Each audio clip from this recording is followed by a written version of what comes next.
this tutorial, we will see part 2 of Relens and Scratch from Assimilate. You should watch part 1 first.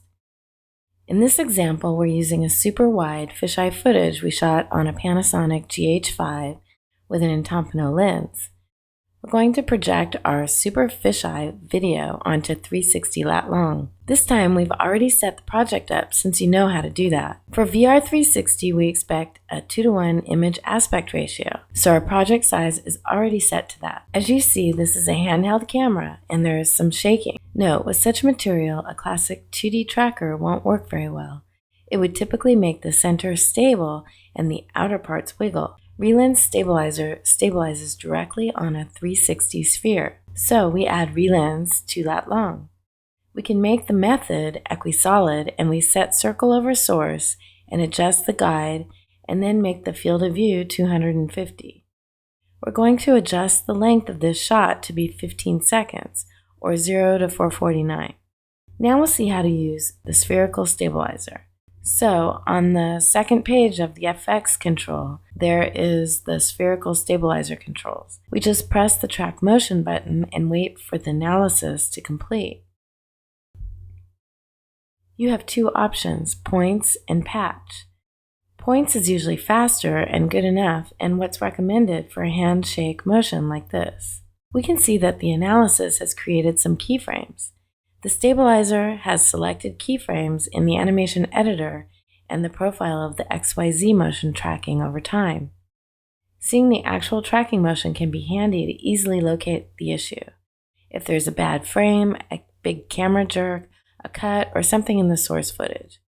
Once the tracking is done with Relens, everything else can be changed, except the source definition controls, field of view, center, and the type of tracking.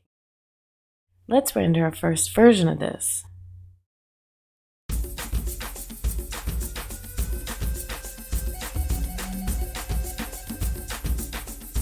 It's pretty good, except there's still a jerk at the end. The video is stabilized, but we're not looking straight at the end anymore, so we can fix the last section. First, we see here that you have a few options.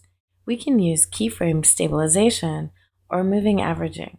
Moving average is like a normal stabilizer smoothing.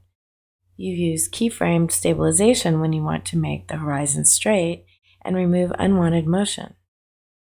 When shooting spherical, it's quite common to have the reflex to follow the action as you would do with a normal lens, instead of shooting as steady and straightforward as possible.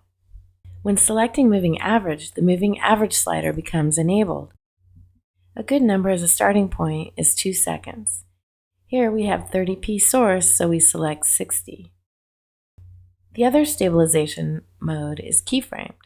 When selecting the keyframe mode, you then have 3 options per keyframe: the default, smooth, but also lock and off.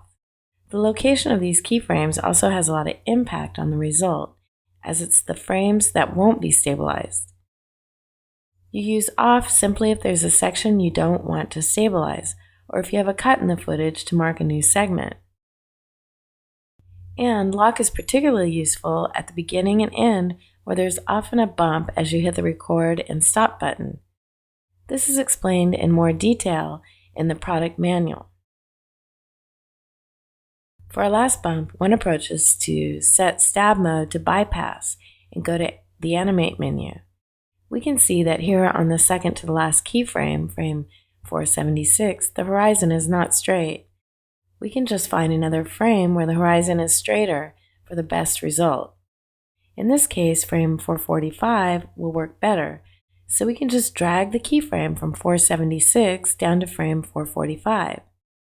Now we just go back to the stab mode menu and select keyframed.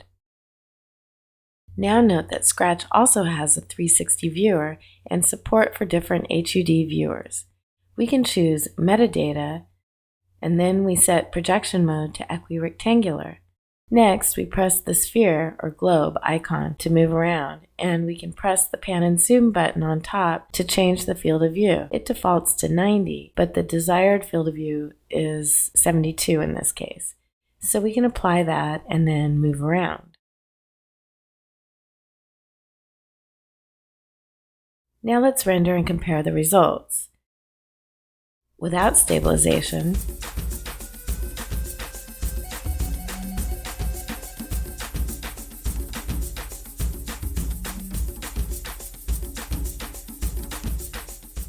with moving average option,